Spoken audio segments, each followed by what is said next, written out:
This is episode 25 of the Creator-God Theory of the Atonement. I've titled it Questions and Issues, with the subtitle Clarifying the Creator-God Theory of the Atonement, Part 2. We ended the previous episode by examining the question, if God can simply forgive, why the necessity of an atonement? By first identifying the overarching category of necessity, we were able to follow that question to its deeper source, ultimately arriving at this conclusion. The atonement is necessary because necessity originates in reality, not God. I mention this again because it highlights an important feature of our method. These categories are much more than organizational labels. They function as conceptual compasses, continually orienting our attention toward true north, the deeper issue that lies beneath the surface question itself. For example, in the previous episode, the question appeared to be about forgiveness and the necessity of an atonement. But as we worked through our method, we discovered that the deeper issue was necessity itself. Where does necessity come from? Does it originate in God's will, or does it originate in reality itself? The category acted as a compass, continually bringing us back to that deeper issue. For that reason, as you encounter difficult theological questions of your own, it is often helpful to ask, what is the one-word category or underlying theme that lies beneath the question? Once you identify that category, you have already made significant progress toward understanding the question itself, for you have begun uncovering the deeper issue that must be understood before the question can be properly answered. And that brings us to question 3. Why is it not unjust to hold the Creator God accountable for His creations? And if so, who or what holds God accountable? Unlike the previous question, which fell under the category of necessity, this question falls under the category of accountability. As we will soon discover, what initially appears to be a question about God and accountability eventually becomes a question about the origin and source of accountability itself. The first half of this question should already be familiar to those who have followed this course. Why is it not unjust to hold the Creator God accountable for His creations? Because we have already treated this issue at length in previous episodes, I am not going to apply our 4-step method to it. Instead, I want to briefly review what we discovered for the sole purpose of setting up the second half of the question, who or what holds God accountable? What we discovered in those earlier episodes is that accountability operates at 2 distinct levels: individual accountability and corporate accountability. It is precisely the failure to distinguish between these 2 levels that creates the appearance of injustice in the atonement. When viewed solely through the lens of individual accountability, the atonement appears to violate foundational principles of justice, such as innocence and substitution. At the individual level, it is generally understood to be unjust to punish the innocent or to substitute one person in place of another. The Creator God, however, is not being held accountable as an individual sinner. He is being held accountable in His role as Creator. This is a corporate relationship involving creation, ownership, stewardship, responsibility, and accountability for one's creations. The apparent injustice, therefore, arises from applying individual accountability principles to a corporate accountability relationship. The answer, then, is that it is not unjust to hold the Creator God accountable for His creations, because corporate accountability is a legitimate form of accountability alongside individual accountability, and justice properly recognizes both. Nor does one eliminate the other. Corporate accountability does not remove individual accountability, and individual accountability does not remove corporate accountability. Both coexist within the same framework of justice. And with that brief review in place, we can now turn to the second half of the question, who or what holds God accountable? For unlike the first half, which concerns the legitimacy of Creator accountability, this second half forces us to ask a much deeper question. What is the source of accountability itself? This is actually a very important question because it carries enormous implications. So, before attempting to answer it, let us first consider why the question matters. Consider the 2 possibilities. First, suppose God is accountable to something outside Himself, a higher law, a higher God, a deeper reality? And if so, what becomes of our understanding of God as the supreme being whom we worship? More fundamentally, how could any higher law, higher God, or deeper reality possibly hold God accountable? On the other hand, suppose God is accountable to nothing outside himself. Does accountability, like necessity, originate in God alone? Or is it rooted in something more fundamental? Either way, profound questions emerge. If God is accountable to something outside himself, then we must ask, accountable to whom and how? But if God is accountable to nothing outside himself, then we must ask, what becomes of accountability itself? Is accountability merely a matter of authority and enforcement, or is it grounded in something deeper than authority alone? What initially appears to be a question about God, therefore, becomes a question about the nature of reality, the source of accountability, and whether accountability itself is an ultimate feature of reality or merely a matter of divine preference.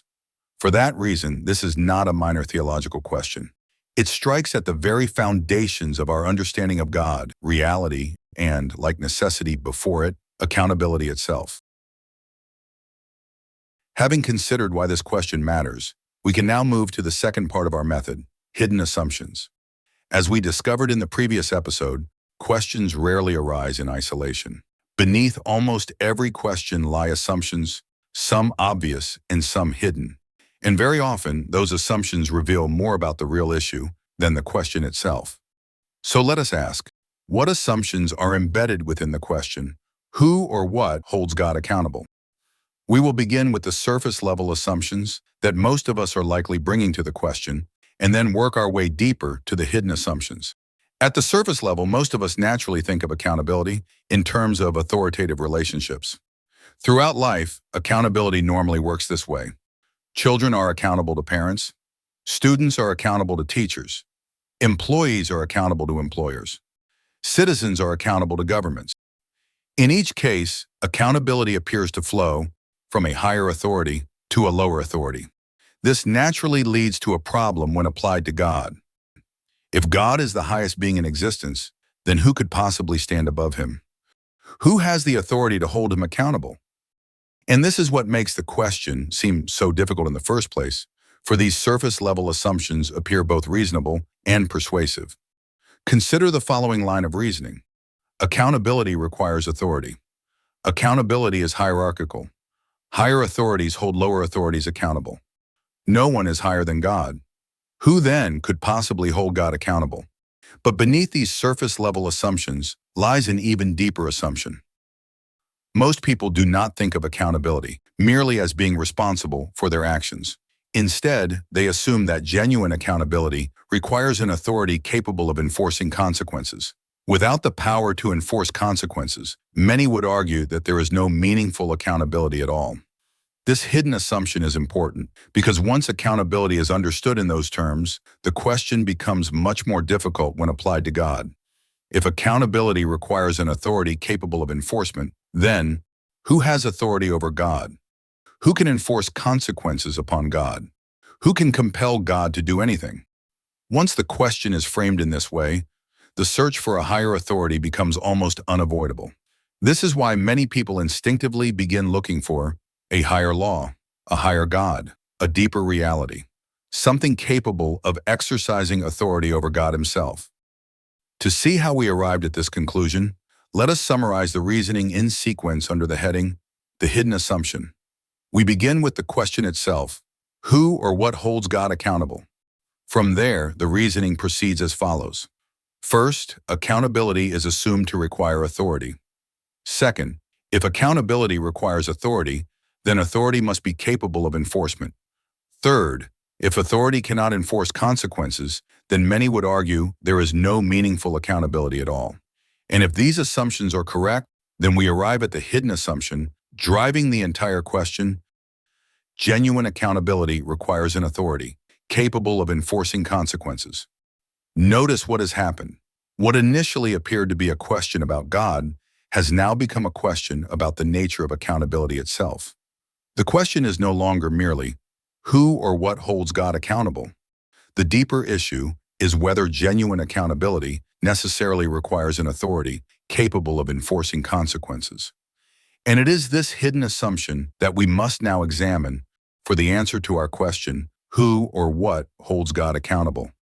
depends entirely upon whether this hidden assumption is true. Before moving forward, let us briefly remind ourselves where we are within our four-step method. Step 1, the question. Why does this question matter? Step 2, hidden assumptions. What assumption is driving the question? Step 3, internal logic. Can that assumption withstand scrutiny? Step 4, the answer. What follows from our analysis? Having now completed the first two steps, we understand why this question matters, and we have identified the hidden assumption driving it. Genuine accountability requires an authority capable of enforcing. And so we now arrive at step 3, internal logic. Can that assumption withstand scrutiny? To answer that question, let us return once again to the internal logic of the Creator-God theory and the causal chain that underlies it. A causal chain that begins with eternal realities at one end and ends with salvation at the other, as illustrated here. In our previous question dealing with necessity, we discovered that necessity could be traced all the way back to eternal realities themselves. Necessity exists because reality exists. It is present from the very beginning. Notice, however, that accountability appears much later in the chain. This is significant, for if accountability were truly fundamental, we might expect it to appear near the beginning alongside necessity itself, yet it does not. Instead, accountability emerges much later. The obvious question is, why does necessity appear at the beginning of the chain while accountability appears much later? The answer is that several things must already be in place. First, there must be a moral agent. Second, that moral agent must possess agency. Third, agency presupposes alternatives from which to choose. Fourth, those alternatives make choices possible. Fifth, choices lead to actions. Sixth, actions produce consequences. And finally, accountability emerges. Notice that accountability does not appear at the beginning of the sequence as illustrated here. It appears at the end.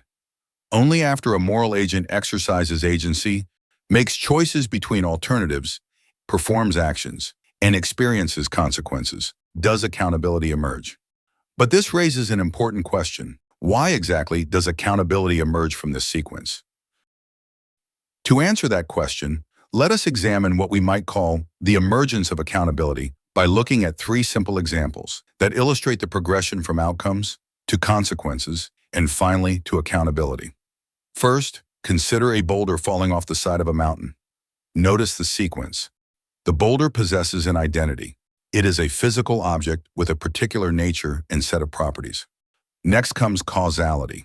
The boulder exists within a network of cause and effect relationships that govern how it interacts with the world around it. One of those relationships is gravity. Gravity acts upon the boulder and pulls it downward. The result is an outcome. The boulder falls from the mountainside and eventually strikes the ground below. A clear cause and effect sequence has occurred, yet we do not speak of the boulder as having consequences for its fall, nor do we speak of it as being accountable. Why not? Because although identity, causality, gravity, and an outcome are all present, neither life nor agency is present. In the language of Lehi, the boulder is a thing acted upon, not a thing that acts. The result is therefore an outcome, but not a consequence in the sense we are using the term, and certainly not accountability. Consider next a mountain goat falling from the same mountainside. Once again, we begin with identity. Like the boulder, the goat exists as a distinct entity possessing its own nature and properties. Next comes causality. Like the boulder, the goat exists within a network of cause and effect relationships. One of those relationships is gravity. Gravity acts upon the goat, just as it acted upon the boulder. But now something new enters the sequence: life. Unlike the boulder, the goat is a living entity. The goat falls from the mountainside and strikes the ground below. The result is an outcome. Yet because the goat is a living entity, the outcome now becomes consequences. The fall may result in injury, suffering, disability, or death. In other words, the outcome now affects the well-being of a living creature. Yet even here we do not speak of accountability. Why? Because although identity, causality, gravity, life, outcomes, and consequences are all present, moral agency is not. The goat experiences consequences, but it is not morally accountable for them. This brings us to our final example. Consider a mountain climber falling from the same mountainside. Once again, we begin with identity. Like the boulder and the goat, the climber exists as a distinct entity, possessing a particular nature and set of properties. Next comes causality. Like the boulder and the goat, the climber exists within a network of cause and effect relationships. One of those relationships is gravity. Gravity acts upon the climber, just as it acted upon the boulder and the goat. But like the goat, the climber is also a living entity. Life is present within the sequence. Yet now something new enters the picture: agency. Unlike the boulder and unlike the goat, the climber is a moral agent, capable of choosing among alternatives. Decisions are made, actions are taken. The climber falls from the mountainside and strikes the ground below. The result is an outcome. Because the climber is a living entity, that outcome becomes consequences. The fall may result in injury, suffering, disability, or death. But because the climber is also a moral agent possessing agency, something else now emerges: accountability. The consequences can now be traced back to choices and actions belonging to the climber himself.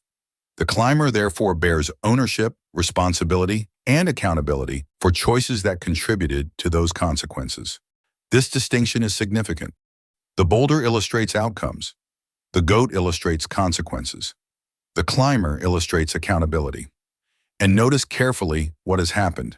At no point in any of these examples has an authority appeared. No judge, no government, no external enforcer. Yet accountability has nevertheless emerged. This should cause us to pause, for it directly challenges the hidden assumption that genuine accountability requires an authority capable of enforcing consequences.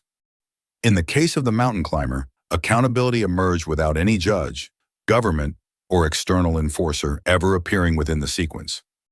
The climber experienced what we might call reality-based accountability, an accountability arising from the relationship between agency, choices, actions, and the consequences that naturally followed.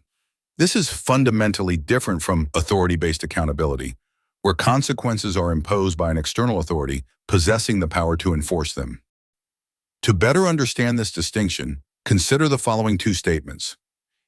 If you steal, you'll be sent to prison. If you play with fire, you'll get burned. At first glance, both statements involve consequences and accountability, yet they operate in very different ways. The first is an example of authority-based accountability. The second is an example of reality-based accountability. Let me explain. Consider the first statement: if you steal, you'll be sent to prison. Notice that the consequence does not arise directly from the act of stealing itself. Rather, the consequence is imposed by an authority. A government creates laws. Police officers enforce those laws. Judges administer punishment. Prisons carry out the sentence. The consequence, therefore, depends upon an authority possessing the power to enforce it. Again, this is what we might call authority-based accountability. Now consider the second statement: if you play with fire, you'll get burned. Here, no authority is required. The consequence arises directly from the nature of reality itself. Fire possesses a particular identity, and burning is connected to fire through causality. A person exercises agency, makes a choice between alternatives, performs an action, and a consequence follows. This again is what we might call reality-based accountability. In other words, a moral agent becomes accountable when the choices and actions arising from agency become connected to the consequences that follow through the immutable laws of identity and causality. And so we see that authority-based accountability operates through enforcement, while reality-based accountability operates through causality.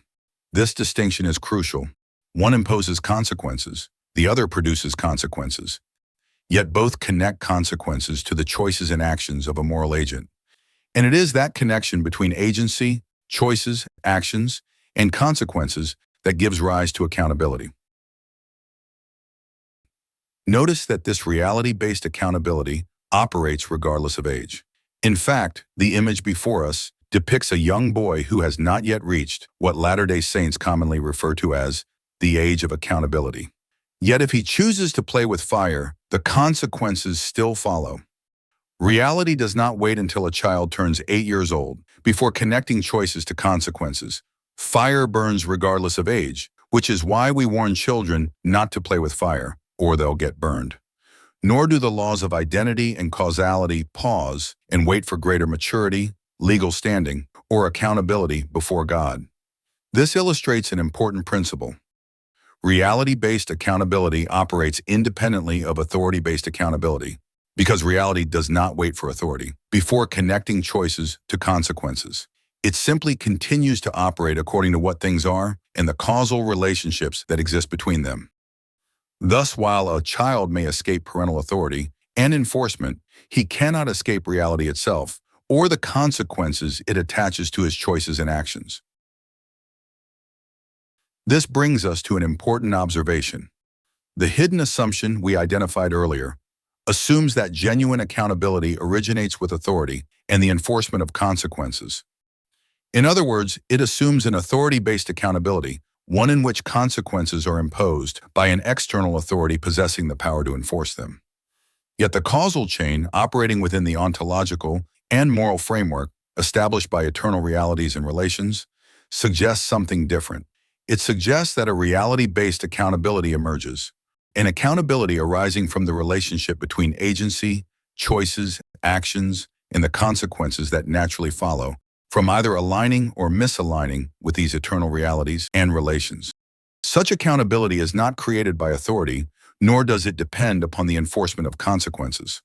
Rather, it arises whenever a moral agent becomes connected through agency to the consequences of his or her actions.